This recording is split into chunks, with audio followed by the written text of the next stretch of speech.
Hello students, I Prabha Sharma welcome you to the next topic of the theory base of accounting.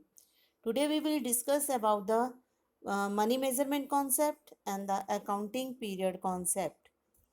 First, money measurement concept is referring to the transactions which are can be converted into the terms of money only can be recorded in the books of accounts.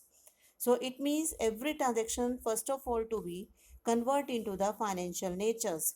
Like the examples are given here, the 6 tons of raw material will not be recorded like in the form of the 6 tons of raw material, but the value of the raw material will be recorded.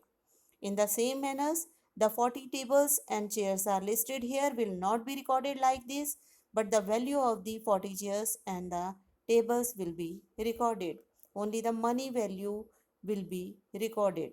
So the next example is given like Rama killed Ravana. Can this be accounted? Can this be recorded? No, because this cannot be converted into the terms of money. So overall we can say only the transaction which can convert into the money only can be recorded in the books of accounts.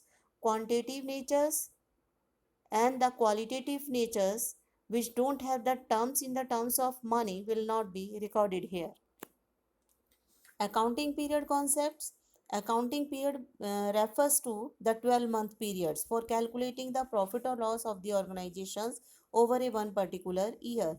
So this reference to the organizations to decide the one particular year. It can be the calendar year, it can be the financial year. We start from the 1st April to 31st March.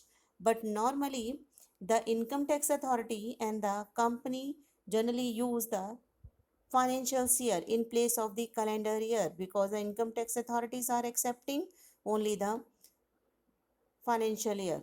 So choosing of the accounting period is depends upon the entity, but the small organizations generally prefers to the calendar year, but the large organizations moving towards the financial year, but the organization has to set one the 12-month periods.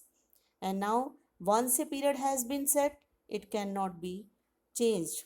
So it's not possible to change as per the Company Act or as per as the income tax authority. Thank you.